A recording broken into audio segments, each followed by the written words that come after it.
बच्चों इसमें हमें से प्लीज ये एक्टिविटी करना है। बच्चों आपको पता है अंग्रेजी में 5 मैजिकल वर्ड्स है।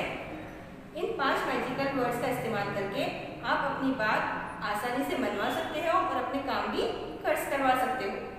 आपको पता है ये 5 मैजिकल वर्ड्स क्या है? मैं बताती हूँ। फर्स्ट है please, sorry, thank you, excuse me और मे आई। इन 5 वर्ड्स का इस्तेमाल करके हम आसानी से बातचीत कर सकते हैं।